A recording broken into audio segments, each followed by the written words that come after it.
Ever come across one of those job titles that make you scratch your head and go, what do those people even do all day? Mm. Today, we're diving into one of those. Personal trust officer.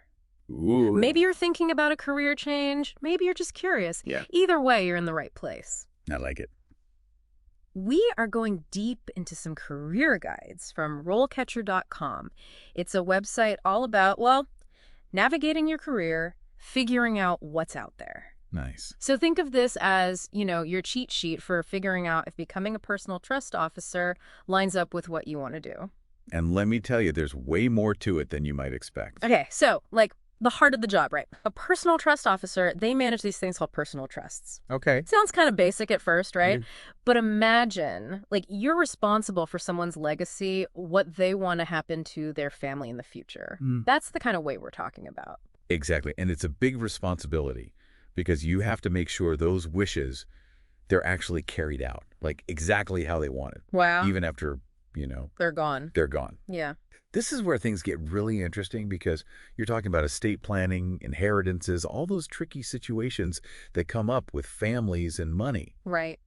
And more people are turning to trust these days. So this isn't just some random job. Yeah. It's a field that is absolutely exploding right now. It's slowing up. And it's not just any industry. One thing RoleCatcher really emphasizes is that personal trust officers, they often work with people who have a lot of money. Oh, yeah. High net worth individuals. We're talking the people making big things happen with the kind of resources most of us only dream about. Exactly. It's an incredible opportunity to learn from the best in the business. See how they manage their wealth at that level. Mm-hmm. Plus, let's be real, sometimes you get to deal with some pretty cool assets. Mm. Rare art collections, classic cars, mm-hmm. maybe even a private island or two. Wow. No kidding. It's not your typical 9-to-5, that's for sure. Nope. Forget those boring cubicles crunching numbers all day. Right. This is about way more than just knowing your way around a spreadsheet. Way more. You got to be good with people, seriously good with people. Remember, you're working with families, often during some pretty tough emotional times. Oh, absolutely. RoleCatcher really stresses that. You need to really get them, Yeah. It takes a special kind of person. Active listening is huge. Really understanding not just what someone is saying, but what's behind the words, too. So it's almost like being a financial therapist in a way. That's a great way to put it. You're helping them through something super complicated and personal. That takes a lot of empathy. And honestly, building trust is key. 100%. It's about guiding people, making sure they're heard, that they feel understood. But at the same time, you can't forget about your own responsibilities, the legal side of things. It's a tricky balance. So let's say someone's listening to this and they're like, okay, I'm kind of into this whole personal trust officer gig. Yeah. What's the path look like? How do you actually get there? So RoleCatcher lays out a pretty standard career path. Mm-hmm. Starts with entry-level roles where you're assisting the more experienced officers. Okay. You're learning the ropes, getting a feel for things. Like an apprenticeship, but for the high-stakes world of finance. You got it. From there, you move on, right? Start managing trusts on your own, making the big calls, really connecting with those clients. That's it. And then, who knows, maybe one day you're overseeing entire portfolios, leading a whole team of people, mentoring those new personal trust officers, just starting out. Wow, talk about leaving your mark.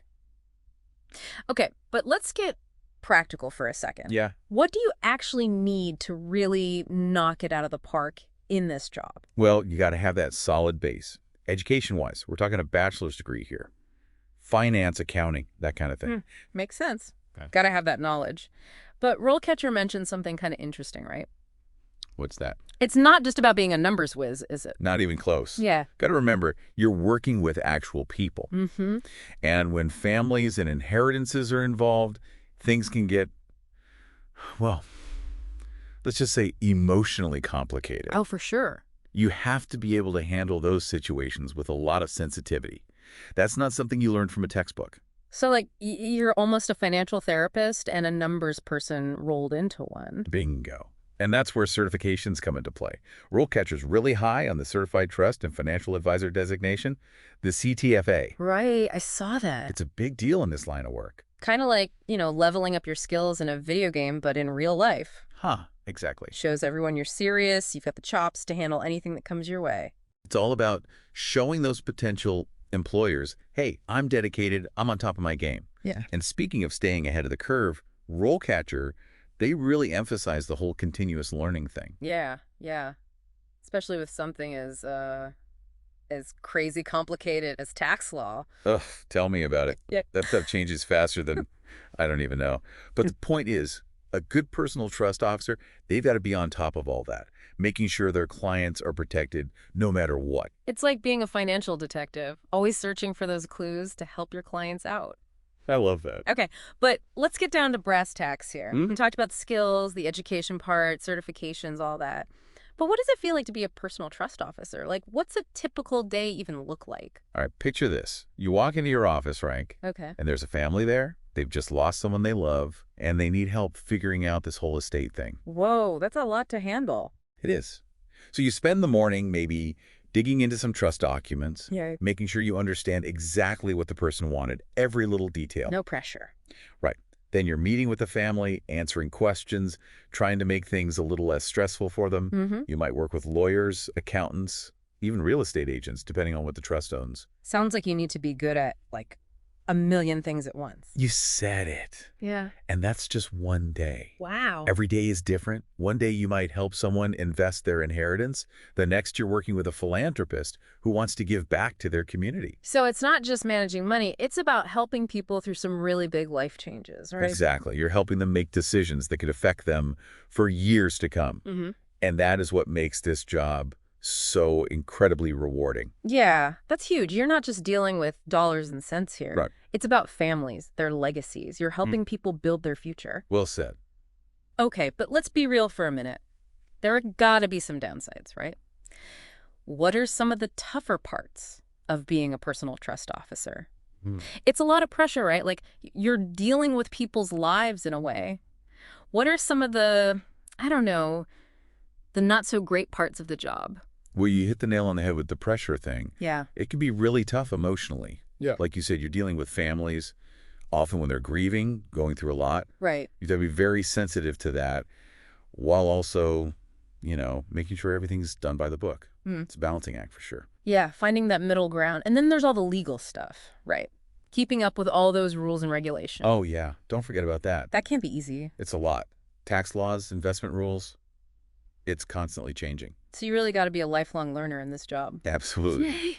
But that keeps it interesting, too. You're always challenged, always learning something new. That's true. That's true. But even with those challenges, it still sounds pretty rewarding. Like you're making a real difference in people's lives. That's what it's all about. Oh. Knowing you're helping families through a tough time, protecting their legacies, there's really nothing quite like it. It's a good reminder that finance isn't just about numbers and spreadsheets and all that. Right. It's about people. It's about helping them plan for the future, make smart choices. You got it.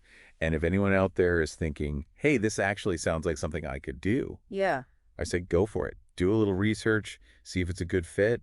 You never know. It could be your next big move. I love that.